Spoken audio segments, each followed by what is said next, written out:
So here we are at the beginning of a new year. Happy New Year to you. And if you're like a lot of women I talk to in the Denver suburbs, you may have found yourself wondering, even just quietly, should I move or should I stay? Not because something's wrong, but because something feels different. And January has a way of bringing those feelings and thoughts to the surface, doesn't it? Now, I want to be really clear about something right up front. This isn't going to be a video about rushing into a decision, and it's not about the housing market headlines, or even about decluttering your home in a day and selling your home in a week. This is about the kinds of questions women over 50 are asking themselves before they make any changes, so you can feel clearer about what you've been thinking, even if you're not ready to decide anything yet. So let's start with the first question, and honestly, this is the one that matters most. And that question is, what's actually prompting this question for me now? Because this thought usually doesn't come out of nowhere, and it's rarely about the house itself. Years ago, I had a client named Jennifer who lived in a multi-level home here in Highlands Ranch, and every time I ran into her, she'd tell me about her garden. She's a master gardener, by the way, and she was always talking about the plants she was trying to grow in her backyard here in the Denver area. But over time, she started to realize that the life she wanted next didn't really fit where she was living. Colorado soil and water just didn't support the kind of garden she was dreaming about. So we sold her home and we moved her to a small ranch-style home in Washington where she could finally grow the garden she'd always imagined. Now every year she very sweetly sends me a copy of her garden calendar, and I get to see how her talent and her knowledge have turned her backyard into exactly the garden she always wanted. And when I think about Jennifer, what really stands out to me is she didn't do this because she was unhappy. She moved because she was paying attention to what she wanted, and she realized it just wasn't lining up with where she was anymore. And I think that's something worth noticing, because sometimes the question isn't, why do I want to move? It's more like, why does this thought keep popping up for me? When a question keeps coming back, it's usually your life trying to get your attention, not to rush you, but to help you notice that something may be changing, and you don't have to do anything with that right away. Sometimes just the noticing is enough. And once you start noticing, the next question tends to show up naturally, and it has less to do with timing or money and more to do with how your home actually fits your life today. And the question is, does my home still support the life I'm wanting to or seeing myself living now? This is a hard one, because for many women the answer isn't a clear yes or no. I hear women say all the time, I love my home, and I believe them. But then they'll add something like, well, I don't really use half of it anymore, or it just feels like more work than it used to. And that's an important distinction. I've worked with a lot of women in the Denver suburbs who are living alone in homes that once held full families, bedrooms that don't get used, formal spaces that mostly collect dust,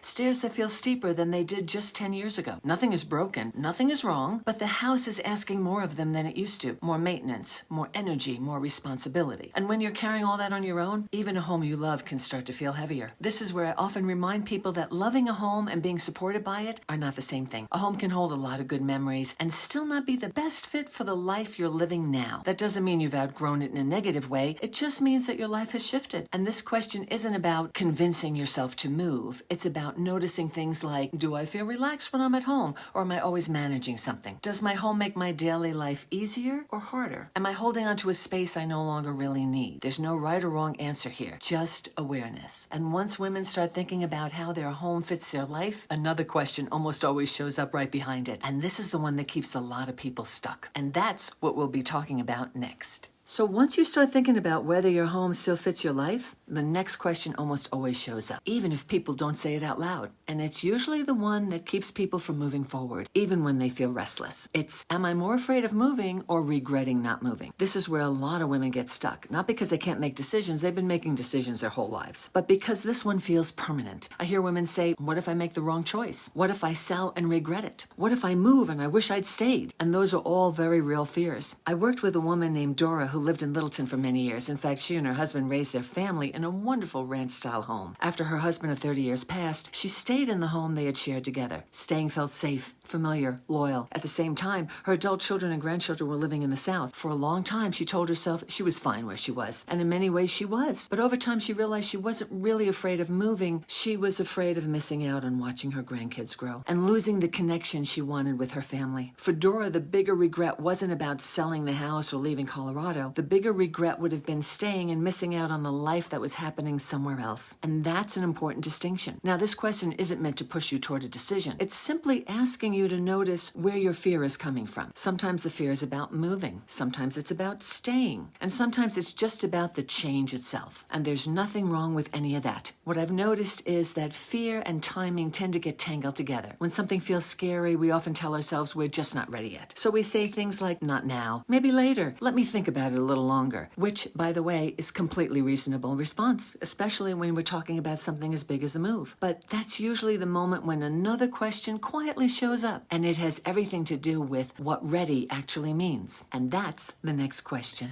So once fear and timing get tangled together, the question most women land on is this: what would ready actually look like, and is it realistic? This is where a lot of women pause, because ready sounds sensible, responsible, thoughtful. But when I ask women what that means, the answer is often something like, well, I'll know when I feel more confident, or when everything feels easier, or when it feels less scary. And here's the thing. Most people don't make a move because they suddenly feel ready. They move because they've spent some time paying attention. They've asked the questions, they've thought things through, and they've given themselves permission to plan without committing yet. Ready doesn't usually feel like certainty. It feels more like curiosity mixed with a little discomfort. There's a friend of mine named Tom who lived in Littleton for years. He was single, he worked remotely, he spent a lot of time outdoors, and what he really wanted was land and space for his dogs and an easier way to be close to his family, especially as life started to shift. For a long time he talked about making a move, but he kept saying, well, he'd do it when he felt ready. What I watched, though, was that he wasn't waiting for readiness, he was waiting for certainty. He wanted to know without a doubt that it was the right choice. Eventually, he realized that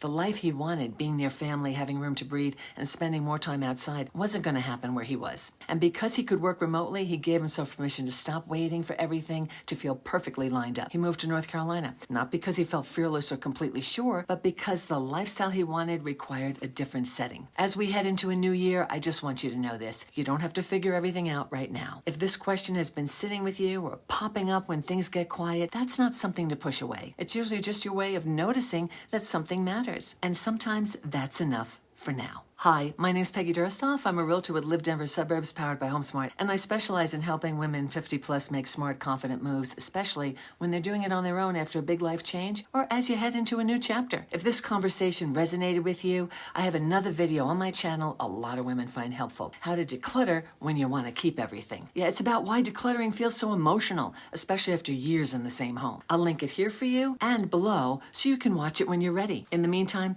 thank you so much for watching, and I'll see you in the next video.